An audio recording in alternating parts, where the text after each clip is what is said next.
انہوں نے ناصر بٹ کو اپروچ کیا کہ مجھے نواز شریف تک پہنچائیں، اور ناصر بٹ لے کے گئے، وہاں روئے کہ پاؤں میں پڑ گئے کہ جی مجھ سے غلطی ہوگی، مجھ سے زبردستی فیصلہ کرایا گیا۔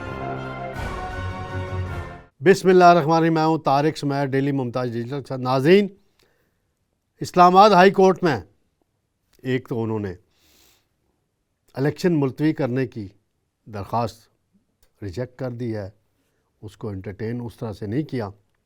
دوسرا معاملہ ہے العزیزیہ ریفرنس، میاں محمد نواز شریف کی اپیل پر سماعت جاری ہے، اور بظاہر مجھے یہی لگ رہا ہے کہ نواز شریف اس کیس میں بھی باعزت بری ہو جائیں گے۔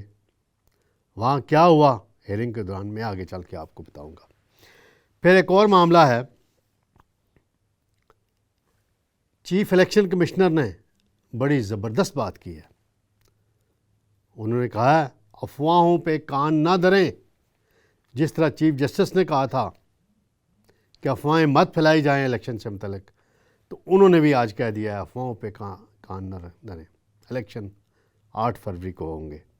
پھر میں یہ بتاؤں گا کس کا بیٹا ناراض ہو گیا اور کس نے اپنی بیوی کے لیے ٹکٹ مانگ لیا۔ سب خاندانوں میں چیزیں بانٹی جا رہی ہیں نون لیگ کے اندر۔ یہ کیا ہو رہا ہے؟ نون لیگ کے کارکن کیا کریں گے؟ وہ کہاں جائیں؟ کس کے آگے فریاد کریں؟ یہ بھی معاملہ نواز شریف نہیں دیکھنا ہے۔ ناظرین، سب سے پہلے میں آؤں گا، آج اسلام آباد ہائی کورٹ میں 2 اہم کیسز کی سماعت ہوئی ہے۔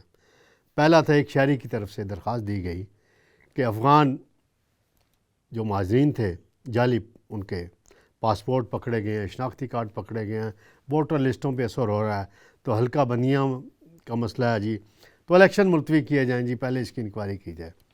تو چیف جسٹس عامر فاروق نے درخواست کو غیر معینہ مدت کے لیے ملتوی کر دیا، جس کا مطلب ہے 8 فروری کا الیکشن ملتوی کرانے کی ایک اور کوشش میں کہوں گا وہ فی الحال ناکام ہو گئی ہے۔ اب 15 دسمبر کو الیکشن کا شیڈول آنے والا ہے۔ چیف الیکشن کمشنر کا میں نے ابھی آپ کو تذکرہ کیا ہے، انہوں نے بھی آج کہا ہے کہ افواہیں مت پھیلائی جائیں اور افواہوں پہ توجہ نہ دیں، عوام الیکشن پر توجہ دیں۔ 8 فروری کو الیکشن ہوں گے، 15 فروری کو شیڈول آئے گا ناظرین، اور اس شیڈول کے تحت 17 اور 18 دسمبر کو سے کاغذات نامزدگی جمع ہونا شروع ہو جائیں گے۔ نون لیگ کا ہوم ورک بڑی تیزی سے جاری ہے، باقی پیپلز پارٹی بھی بڑی متحرک نظر آ رہی ہے، تحریک انصاف بھی سوشل میڈیا پہ بڑی متحرک نظر آ رہی ہے، لیکن ٹکٹوں کی تقسیم کے حوالے سے کوئی واضح حکمت عملی ان کی ابھی سامنے نہیں آئی۔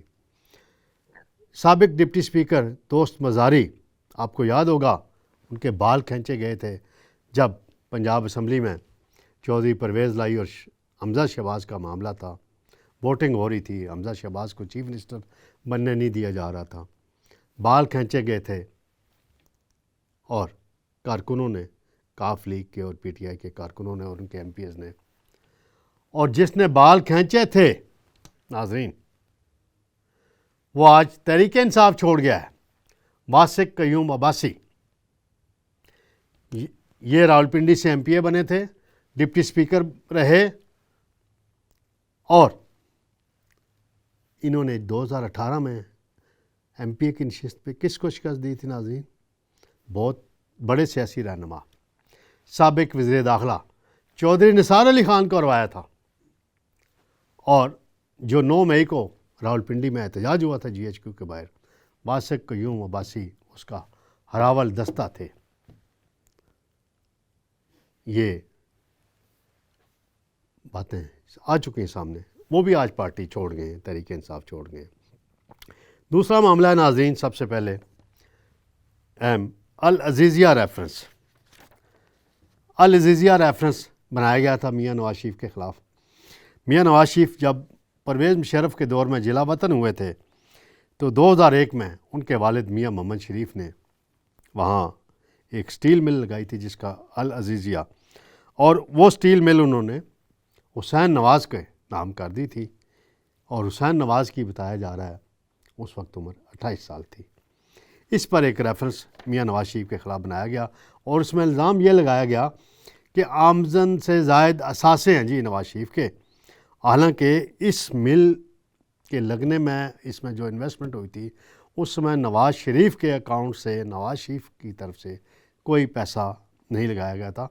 یہ اس وقت جے آئی ٹی کے معروف سربراہ جناب واجد ضیاء نے بھی عدالت میں جب ہیرنگ ہوئی تھی تو یہ اعتراف کیا تھا کہ نواز شریف کے متعلق کوئی دستاویزی ثبوت نہیں ہے ہمارے پاس، لیکن ہمارا اندازہ ہے جی کہ یہ نواز شریف کے پیسے ہیں جی، اس پیسے سے یہ بچوں کو دیا گیا جی، یہ کرپشن کا پیسہ ہے جی، مبینہ فلانڈم، یہ سارا واقعہ ہوا تھا۔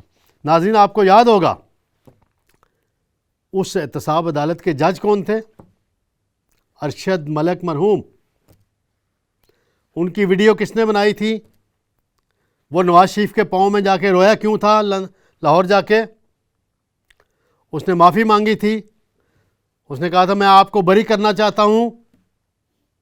چاہتا تھا، لیکن مجھے کچھ نہیں پتہ چلا، مجھے کہیں اٹھا کے لے گئے لوگ اور انہوں نے میرا فیصلہ تبدیل کر دیا۔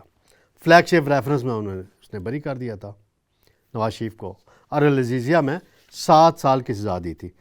ان کی ویڈیو ان کی خواہش پہ ناصر بٹ نے ان کے گھر جا کے بنائی تھی اور ان کو پتہ تھا یہ ویڈیو بن رہی ہے، اور جب وہ ویڈیو بنی مریم نواز نے پریس کانفرنس کی، شہباز شریف بھی ان کے ساتھ بیٹھے، باقی لیڈر بھی بیٹھے۔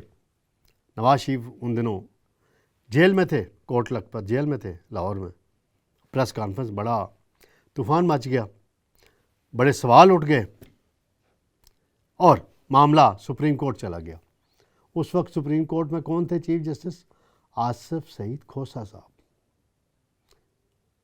جن کے میں اکثر اپنے پروگراموں میں کئی دفعہ بتا چکا ہوں، جسٹس نسیم حسن شاہ مرحوم جو ان کے سسر تھے، جنہوں نے ذوالفقار علی بھٹو کو پھانسی دینے پر بعد میں معافی مانگی ایک ٹی وی انٹرویو میں کئی سالوں بعد۔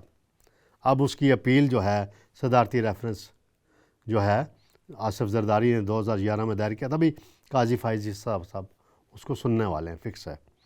تو یہ ان کے داماد تھے اور انہوں نے اس ویڈیو پر اس وقت اپیل یا فیصلہ دینے کی بجائے کہ یہ کیس میں کیا ہے، نواز شریف کی سزا بنتی ہے نہیں بنتی، اس جج کو تو ملازمت سے ہائی کورٹ سے برطرف کرا دیا، ارشد ملک کو، لیکن کیس نہیں آگے چلنے دیا۔ آج اس ویڈیو کا حوالہ آیا ہے تو نیب والوں نے کہا جی وہ سپریم کورٹ کی میں یہ کیس کیا تھا، یہ معاملہ ہے، تو اس پر امجد پرویز جو نواز شریف صاحب کے وکیل ہیں، انہوں نے کہا جی ہم اس پہ آرگو نہیں کریں گے، ہم اس ویڈیو پر اپنی درخواست کو واپس لیتے ہیں، ہم اس پر۔ تو جسٹس میاں گل حسن اورنگزیب جو جج ہیں اس بینچ کے، عامر فاروق اس کے سربراہ ہیں چیف جسٹس صاحب، انہوں نے کہا یہ جج کا کنڈکٹ فیصلے کے وقت ٹھیک نہیں تھا، یہ جج بدیانت تھا اور اس کے بڑے اثرات ہوں گے۔ انہوں نے پوچھا کہ آپ یہ کنٹیسٹ کرنا چاہتے ہیں امجد پرویز سے، جج صاحب نے، تو ہم یہاں سکرین لگاتے ہیں، وہاں ویڈیو چلا دیتے ہیں، لیکن یاد رکھیں یہ بات، یہ دو دھاری تلوار ثابت ہو سکتی ہے۔ تو اس پر امجد پرویز نے کہا ہم اس کو پرسو نہیں کریں گے، ہم دستبردار ہوتے ہیں ویڈیو والے معاملے سے، یعنی ویڈیو حقیقت تھی، بنی تھی۔ پھر چیف جسٹس صاحب نے ایک سوال کیا کہ یہ بتائیں امجد پرویز صاحب سے کہ پراسیکیوشن نے جو کوئی الزام تھا نواز شریف کے بارے میں عدالت میں کوئی چیز ڈاکومنٹڈ دی تھی؟ تو امجد پرویز نے کہا کوئی ڈاکومنٹ نہیں دیا تھا، العزیزیہ میں نواز شریف کی ملکیت نہیں ہے اور نہ ہی کوئی ڈاکومنٹ دیا گیا تھا۔ اور انہوں نے یہ بھی کہا کہ واجد ضیاء جو جے آئی ٹی کے سربراہ تھے، انہوں نے احتساب عدالت میں جرح کے دوران اس بات کا اعتراف کیا تھا کہ نواز شریف کی ملکیت کے حوالے سے جے آئی ٹی کے پاس کوئی ثبوت نہیں ہے، یعنی پوری سازش تھی by hook and by crook Nawaz Sharif کو اقتدار سے نکالنا ہے، ان کو سزائیں دینی ہیں، اور پھر سزا کے بعد جب جج صاحب کا ضمیر ملامت ہوا، ارشد ملک مرحوم کا، انہوں نے رابطہ کیا ناصر بٹ سے، ان کی پرانی واقفیت تھی۔ ناصر بٹ کے ایک بھائی ہوا کرتے تھے عارف بٹ، راولپنڈی میں، ایک زمانے میں ان کا قتل ہو گیا تھا، تو یہ اس وقت ان کے وکیل تھے، شاید وکالت ان کی تھی، یا کوئی ان کا تعلق واسطہ بہت تھا عارف بٹ مرحوم کے ساتھ۔ تو اسی ریفرنس سے انہوں نے ناصر بٹ کو اپروچ کیا کہ مجھے نواز شریف تک پہنچائیں، اور ناصر بٹ لے کے گئے، وہاں روئے، ان کے پاؤں میں پڑ گئے کہ جی مجھ سے غلطی ہوگی، مجھ سے زبردستی فیصلہ کرایا گیا۔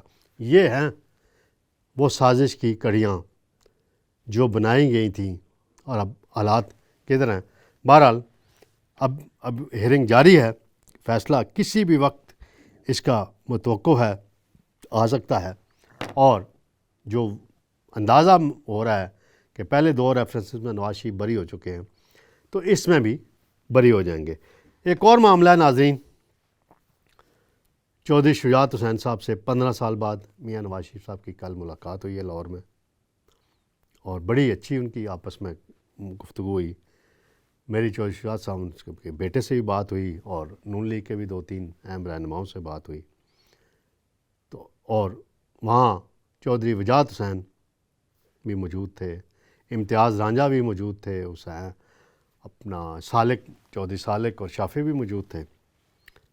4 نشستیں قومی اسمبلی کی جو ہیں وہ ان پہ سیٹ ایڈجسٹمنٹ ہوگی، اور 8 صوبائی اسمبلی کی کاف لیگ اور نون لیگ میں سیٹ ایڈجسٹمنٹ ہوگی۔ اور یہ آپ کو یاد رکھنا چاہیے، جب عدم اعتماد آئے تھے عمران خان کے خلاف، تو پرویز لائی جنرل باجوہ کے کہنے پہ عمران خان کے ساتھ چلے گئے تھے، یعنی باجوہ ہر طرف گیم کھیل رہے تھے، اور Chaudhry Shujaat Hussain P D M یعنی شہباز شریف اور آصف زرداری کی طرف آ گئے تھے۔ آخری معاملہ ناظرین، حنیف عباسی راولپنڈی سے نون لیگ کے ایک اہم رہنما ہیں، ان سے ان کا بیٹا ناراض ہو گیا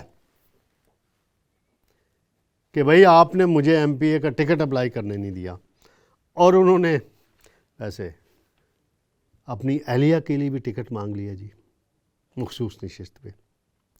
اور اسی طرح دیکھا جائے تو چودھری تنویر صاحب کے فیملی کے بھی 8 لوگوں نے ٹکٹ مانگا ہے راولپنڈی سے۔ باقی بھی علاقوں سے یہی اطلاعات آ رہی ہیں۔ فیملی پالیٹکس وہ شریف فیملی سے بھی ہے، بھٹو فیملی میں بھی ہے، اور یہاں بھی وہی چل رہا ہے سلسلہ۔ نون لیگ راولپنڈی میں کیا کارکن ختم ہو گئے ہیں؟ حنیف عباسی صاحب، آپ یاد رکھیں، وہ رات یاد رکھیں جس دن ایفیڈرین کیس میں آپ کو جج نے سزا سنائی، رات 12 بجے سزا سنائی،